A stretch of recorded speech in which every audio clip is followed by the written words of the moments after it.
Hello everyone, ನಾನು Sushma. Veg wonders ಚಾನಲ್ಗೆ ಸ್ವಾಗತ ಸುಸ್ವಾಗತ. ಫ್ರೆಂಡ್ಸ್, ಗಾರ್ಡನ್ಗೆ ಬಂದರೆ ಹಾಗೆ ಅಲ್ವಾ, ಎಷ್ಟು ಖುಷಿಯಾಗುತ್ತೆ. ಗಿಡ ತುಂಬ ಹೂಗಳು ಮತ್ತು ಹಕ್ಕಿಗಳ ಚಿಲಿಪಿಲಿ ಎಲ್ಲ ಕೇಳೋದಕ್ಕೆ ತುಂಬ ಚೆನ್ನಾಗಿರುತ್ತೆ. ಹಾಗೆ ಇವತ್ತು ನಾನು ನಮ್ಮನೆ ಗಾರ್ಡನ್ನಲ್ಲಿ ಯಾವ್ಯಾವ ಹೂಗಳೆಲ್ಲ ಬಂದಿದ್ವು ಹೇಳೋದನ್ನು ಆಮೇಲೆ ತೋರಿಸ್ಕೊಡ್ತೀನಿ.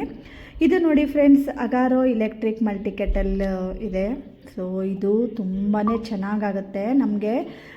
ಯಾವುದೇ ಸೂಪ್ ಆಗಿರಲಿ, ರಸಮ್ ಆಗಿರಲಿ, ಮತ್ತು ಇವತ್ತು ನಾನು ಇದರಲ್ಲಿ ಸಾಂಬಾರನ್ನು ಮಾಡಿದ್ದೀನಿ. ತುಂಬ ಚೆನ್ನಾಗಿ ಬರುತ್ತೆ ಸಾಂಬಾರು. ಅದರಲ್ಲೂ ನೀವು ಹಾಸ್ಟೆಲ್ನಲ್ಲಿ ಎಲ್ಲ ಇದ್ದೀರಿ ಅಂತಾದರೆ ಅಂತೂ ತುಂಬಾ ಯೂಸಿ ಬರುವಂತಹ ಒಂದು ಬೆಸ್ಟ್ ಪ್ರಾಡಕ್ಟ್ ಅಂತ ಹೇಳ್ಬೋದು ಫ್ರೆಂಡ್ಸ್.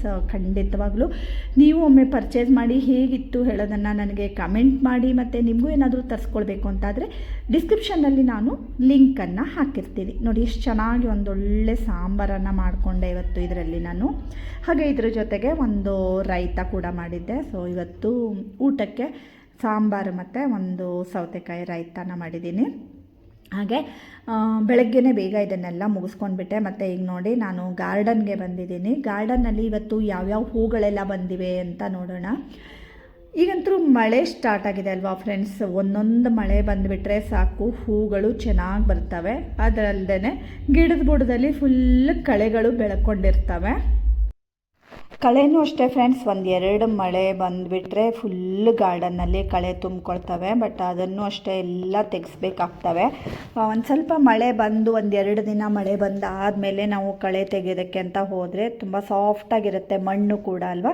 ಆವಾಗ ತುಂಬ ಈಸಿಯಾಗಿ ನಾವು ಕಳೆಗಳನ್ನು ತೆಕ್ಕೊಳ್ಬೋದು. ಈಗ ನೋಡಿ ಪಿಂಕ್ ಕಲರ್ ದಾಸವಾಳ ಅಂತೂ ಸುಮಾರು 8ರಿಂದ 10 ಹೂಗಳಾಗಿದ್ವು ಒಂದೇ ದಿನ.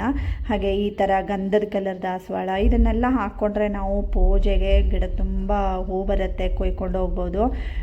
ಹಾಗೆ ಮಲ್ಲಿಗೆ ಹೂವು ಅಷ್ಟೇ ಫ್ರೆಂಡ್ಸ್, ಸುಮಾರು ಥರ ಮಲ್ಲಿಗೆಗಳಿವೆ. ಸುಮಾರು ಒಂದು 4ರಿಂದ 5 ಜಾತಿ ಮಲ್ಲಿಗೆಗಳಿವೆ. ಎಲ್ಲದರಲ್ಲೂ ಹೂಗಳು ಬರ್ತಾ ಇವೆ. ಸುಮಾರು ಒಂದು ತಿಂಗಳದಿಂದ ಹೂಗಳು ಅಂದರೆ ಮಲ್ಲಿಗೆ ಅಂತೂ ಬರ್ತಾನೇ ಇದೆ. ಇದು ನೋಡಿ ಗಂಧದ ಕಲರ್ ದಾಸವಾಳ ಅಂತೂ ತುಂಬಾ ಹೂ ಬಿಡ್ತವೆ. ಇದು ನೋಡಿ ದುಂಡು ಮಲ್ಲಿಗೆ, ಪ್ರದೋಷ್ ಮಲ್ಲಿಗೆ ಇದೆ. ಹಾಗೆ ಇದು ತಾವರೆ, ನೆಲತಾವರೆ ಅಂತ ಹೇಳ್ತೀವಿ ಅಲ್ವಾ, ಅದು ರೆಡ್ ಕಲರ್ ಇದೆ. ಎಷ್ಟು ಚೆನ್ನಾಗಿ ಕಾಣಿಸ್ತಾ ಇತ್ತು. ಹಾಗೆ ಮತ್ತು ಇನ್ನೂ ಬೇರೆ ಬೇರೆ ಮಲ್ಲಿಗೆ, ಮಂಗಳೂರು ಮಲ್ಲಿಗೆ ಇದೆ, ಪ್ರದೋಷ್ ಮಲ್ಲಿಗೆ ಇದೆ. ಇದೆಲ್ಲ ಮಲ್ಲಿಗೆಗಳನ್ನು ಹಾಕ್ಕೊಂಡಿದ್ದೀವಿ. ಮತ್ತು ಇದು ಗಂಧದ ಕಲರ್ ದಾಸವಾಳದಲ್ಲೇ ಇನ್ನೊಂದು ಸ್ವಲ್ಪ ಚೇಂಜು ಇದು, ಅಂದರೆ ಇದು ಕೂಡ ಡಬಲ್ಲೇ ಇದೆ. ಇದು ಮಾಮೂಲಾಗಿ ಎಲ್ಲರ ಮನೆಯಲ್ಲೂ ಇರುವಂಥದ್ದು. ತುಂಬ ಸ್ಪೆಷಲ್ಲಾಗಿ ಇದೆ ಅಂತ ಏನೂ ತೋರಿಸ್ತಾ ಇಲ್ಲ. ನಮ್ಮನೆ ಹೂಗಳನ್ನು ನೋಡೋದಕ್ಕೆ ಖುಷಿ ಅಲ್ವಾ, ಅದಕ್ಕೋಸ್ಕರ ನಾನು ಕೂಡ ಇವತ್ತು ತೋರಿಸ್ತಾ ಇದ್ದೀನಿ. ಹಾಗೆ ನೋಡಿ ಇಲ್ಲೆಲ್ಲ ನೋಡಿ ಎಷ್ಟೊಂದು ಮಲ್ಲಿಗೆ ಹೂಗಳು, ಇದು ಮಂಗಳೂರು ಮಲ್ಲಿಗೆ ಎಲ್ಲ ತುಂಬ ಆಗ್ತಾ ಇವೆ ಈಗ.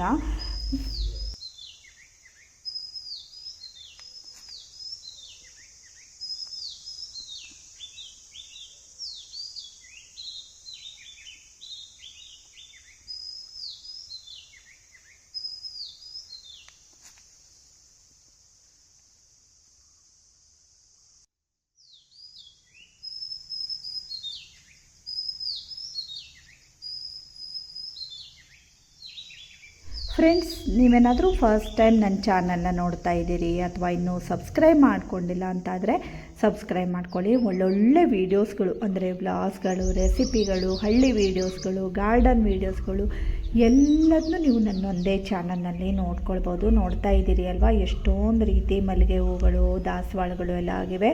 ಹಾಗೆ ನೋಡಿ ಕಂಚಿಕಾಯಿ, ಇದಕ್ಕೆ ನೀರು ಕಂಚಿ ಅಂತ ಹೇಳ್ತಾರೆ ಫ್ರೆಂಡ್ಸ್. ಇದು ಸುಮಾರು ಒಂದು ಗಿಡದಲ್ಲಿ ಸುಮಾರು ಒಂದು 120 ಕಾಯಿಗಳು ಬಂದಿವೆ ಫ್ರೆಂಡ್ಸ್.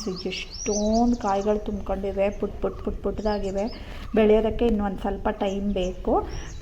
ಸ್ವಲ್ಪ ಯೆಲ್ಲೋಯಿಶ್ ಆಗುತ್ತೆ ಅದು ಫುಲ್ ಬೆಳೆದಾಗ. ಎಷ್ಟು ಚೆನ್ನಾಗಿ ಕಾಣಿಸ್ತಾ ಇದೆ ಅಲ್ವಾ. ಇದು ನಮಗೆ ಲಿಂಬು ಬದಲಾಗಿ ಯೂಸ್ ಮಾಡ್ಬೋದು. ಹಾಗೆ ತುಳಸಿನ ಡೈಲಿ ನಾನು ಹೂ ಕೊಯ್ಯುವಾಗ ಕೊಯ್ತೀನಿ. ಗುರುವಾರ ಆಗಿದ್ದರೆ ನಾವು ತುಳಸಿ ಮಾಲೆನ ಮಾಡಿ ಗುರುಗಳಿಗೆ ಹಾಕ್ತೀವಿ. ಉಳಿದಿರೋ ದಿನಗಳಲ್ಲಿ ಒಂದು ಸ್ವಲ್ಪ ತುಳಸಿನ ಕೊಯ್ದುಬಿಟ್ಟು ಹಾಕ್ತೀವಿ.